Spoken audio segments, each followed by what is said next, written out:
Hello friends, super டூப்பராக ஹெல்த்தியான ஒரு ரொட்டி ரெசிபி பார்த்துடலாமா? அதுக்காக நான் பெரிய வெங்காயம், ஒரு கேரட் துருவிக்கிறேன், கொஞ்சமாக மல்லித்தலை, ஒரு கப் ரவைனா அரை கப் பச்சரிசி மாவு, உப்பு சேர்த்துக்கலாம். ஒரு அரை கப் அளவு தயிர் சேர்த்துட்டு மீதம் தண்ணி சேர்த்து நல்லா சாஃப்டாக பிசைஞ்சு சப்பாத்தி மாவு பதத்துக்கு உருட்டி ஒரு 15 நிமிஷம் செட்டில் டைம் கொடுத்துடலாம். அதுக்கப்புறமா அதை பால்ஸ் ஆக்கிட்டு ஒரு பால் கவர்லையோ இல்லை பிளாஸ்டிக் ஷீட்லையோ போட்டு நல்லா தட்டிட்டு தோசைக்கல்ல 2 பக்கமும் போட்டு எடுத்தால் சூப்பரான ரவா பச்சரிசி ரொட்டி ரெடி ஆகிடுங்க.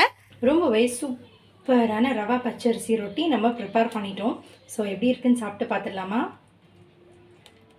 ரொம்பவே சூடாக இருக்குங்க.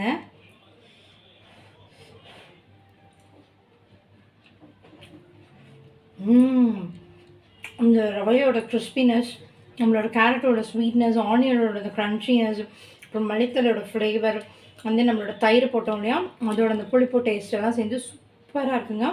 நார்மல் பச்சரிசி மாவுலேயே ரொட்டி செஞ்சு நீங்கள் சாப்பிட்றதுக்கு இந்த மாதிரி செஞ்சு ட்ரை பண்ணி பாருங்கள். ரொம்ப